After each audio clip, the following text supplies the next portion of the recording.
Okay, so I thought we would give you a little bit of introduction to Soil Essentials because how we use the NextLand data depends on what we are doing. We're actually working in precision agriculture in the UK and indeed across Europe. So we are a small business. We're a small SME launched as a farm diversification and still based on a farm.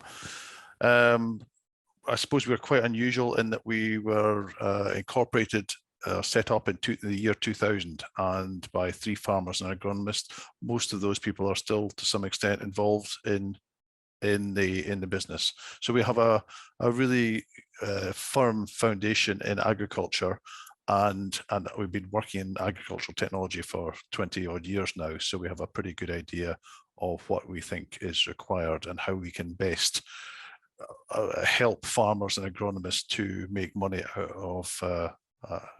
of agricultural technology.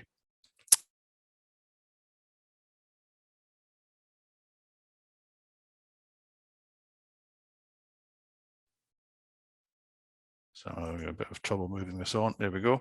We have 3 divisions.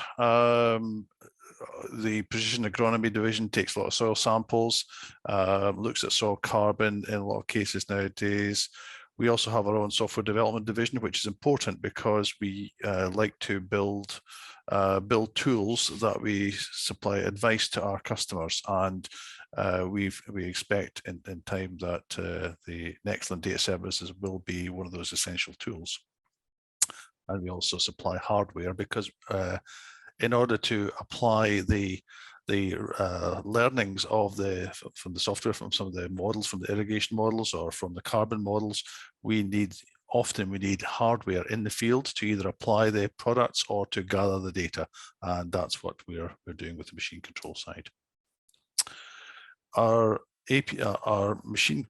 software development side builds a system called Core, where it's a white box, and we supply to different companies as a white box service their own web address, their own colors, their own logos, their own language, and their own tools. Importantly, their own tools that are localized to each company and each part of the world that they come from. This is important because it means that we do have to get a very reliable source of for example, satellite imagery or weather data that is applicable to that particular area of the world, and that is again one of the reasons that we were interested to work with NextLand. So we see ourselves using our ag tech knowledge and our agricultural knowledge to take a range of data sources from satellite, drone, soil samples, as I said. Weather data is obviously key, and yield maps, and we need to slice and dice it, as I say, pass it through our web platform, and then provide it in a very easy to use set of tools and recommendations to our customers. And we have a range of tools here. And I'm going to take you through one of them, which actually isn't shown in this graphic, which is the soil carbon one. So the NextLand data sets that we have been using in this project are crop classification.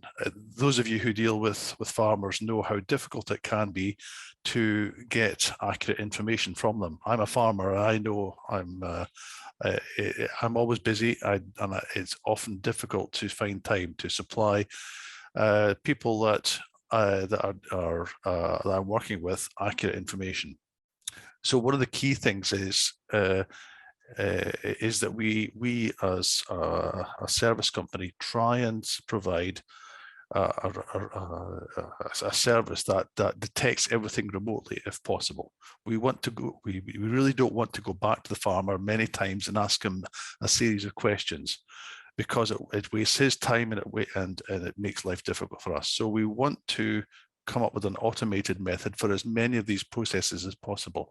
One of the key ones when you're looking at, say, a soil carbon service, is that we need to know what crop is in each field each year, and you need to go back several years. So the NextLand crop classification data set was really useful to be able to go back 2 or 3 years, define a field boundary, and ask for a prediction of what crop was growing in that field in that year.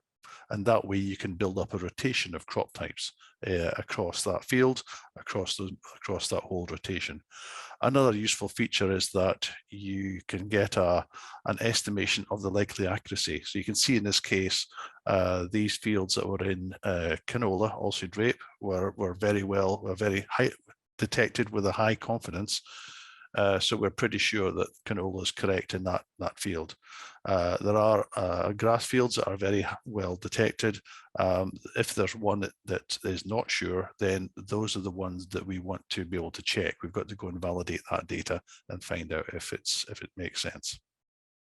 So that's been a huge help to us. Another type of data set that we've been using is Sentinel-2 imagery. Now, we've been using Sentinel-2 imagery since ESA launched it a few years ago. It's really important. The trouble is that there's a lot of cloudy data there, and when we're trying to automate a service, as Bram said, it's important that we get good quality data. And the Sentinel-2 cloud-free imagery has been really high quality, so that's been helped a lot. And we've also used, like Bram, CropSAR FPAR estimations to look at crop canopy across the whole rotation, across all the different crops and the different rotations. So putting all those together into a service, we run a soil carbon and nitrogen model on some fields. So effectively, what do we need? We need to know the crop productivity for each part of each field, and that's driven by canopy cover and light interception. And for that, we need to know the crop type, we need to know the canopy variability, and we need to know the length, the duration of the canopy cover. So these inputs are taken from some of the NextLand services. And then we run them through our own carbon models. In this case, the purple areas are from Soil Essentials, and these areas here are from NextLand Data Services. Ultimately, we hope to run it through the NextLand API. So we want to pull down the satellite data automatically based on a field boundary. We need to query the NextLand API to gather the crop type for each year that we're running the model over. And we need to calculate the canopy cover in each grid square. And we're talking about a 50 meter by 50 meter grid square. And if we can get that foundational information needed in an automated fashion from NextLand, then it makes our life so much easier. And we can concentrate on validating and running the model.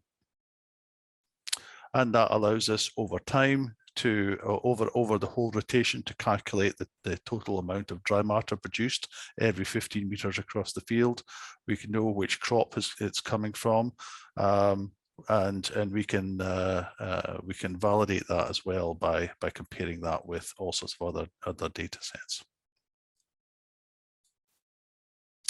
And ultimately, we come up with a set of maps. Each, in this case, the output is the amount of carbon. In this case, it's the building, the gaining or the loss of soil carbon, so organic matter, effectively in bands of 5 tons per hectare over that whole rotation.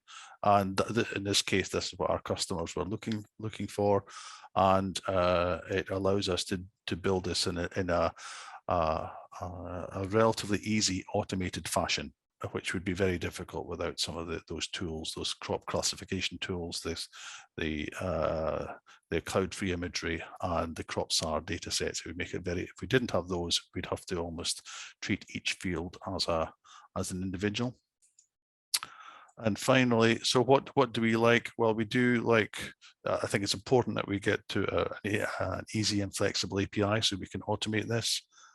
It's important that we have a range of products. So if we do need a slightly different set of models, or we have a request from our customer for a different model, that we can just pull in different products. It's absolutely key that we have a reliable service, because without that reliability, then our customers are disappointed, and that's not good for any of us. It's pricing and support is also absolutely key. It's just important to understand that we're now supplying customers who are not that interested in where the data comes from. They want to know the actual outputs, the advice, and that's what we are trying to supply in this project using the NextLand data sets. And that's us. Thank you, Nuno.